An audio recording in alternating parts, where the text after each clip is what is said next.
Wires are used to carry electrical currents. A wiring diagram gives us information about the position and arrangement of devices and terminals on the devices. In the schematic tab of Ribbon, the tools to create wires are available, and you can find it in Insert Wires, Wire Numbers panel. And in the Wire drop-down, you must choose Wire. Now take a look at Command Line. Here you will be requested to specify the start point. So you have to click on the point that you want to start the wire. After that, you will be requested to enter the end point. Once again, click on the point that you want to terminate the wire.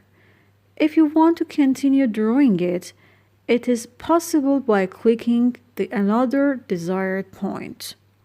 But if you want to terminate the wire up to here, you can just press Escape or press the Enter key twice. Now I want to insert another wire to show you an example. Again, in the Schematic tab, Wire drop-down, select Wire. Here specify the start point of the wire and just click on it.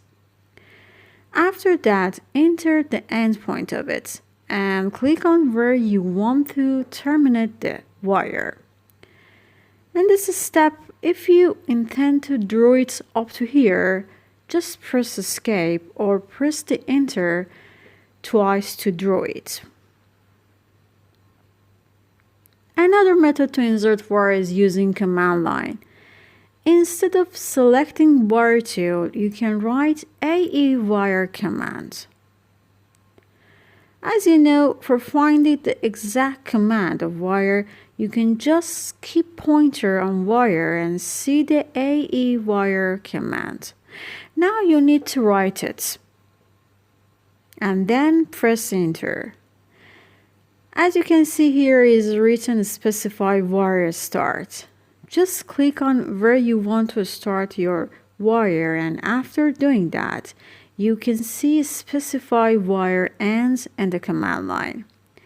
As you can see here, we have words in blue color which determine certain tasks. V equals to start vertical, which means that the wire can be drawn vertically. Another word is H, which forces a horizontal direction for the wire segment.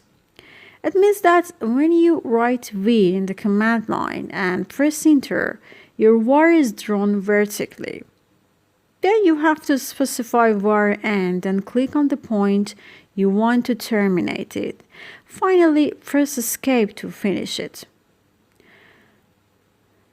Once again, I'm going to show you another example. Write the wire command AE Wire, click on where you want to specify wire start. Write H and press Enter, click on the point that you want to end the wire and press Escape to finish it. Note that this is possible to just use Wire tool and then use command line without writing AE Wire or Wire tool command. For example, I just click on Wire tool and then here in the command line, you can see the command specify wire start, and again, click on the point that the wire starts. Again, in the command line, you can see specify wire end, and in the vertical or horizontal command. And finally, if you want to terminate wire, just click on the point to draw it. If you want to set wire types for new wires, it can be done by wire type and the command line. First of all, I choose a demo file in Active Drawings, because in the Active Drawings we have set of wires with a specific characteristic. At this moment, I'm going to select Wire tool. In the command line, we have wire type with T in blue color. Now I want to write T and press Enter and see the result. The Set Wire Type dialog box will be displayed. The Set Wire Type dialog box displays the wire types that are used in the active drawing. This dialog box is made of various columns just as used: wire color, size, layer name, wire numbering, user 1 and user 2. Next, I'm going to select the wire type from the layer name column. The OK button will be activated. Now I select OK button. As you can see in the command line, here is written specify wire start and also its end and terminate the wire at the point that you want. Here it can be seen that the drawn wire is similar to wire that I had selected in wire type. Now if you want to use another wire, repeat the procedure again. Click on Wire tool, right T for wire type and select the desired wire.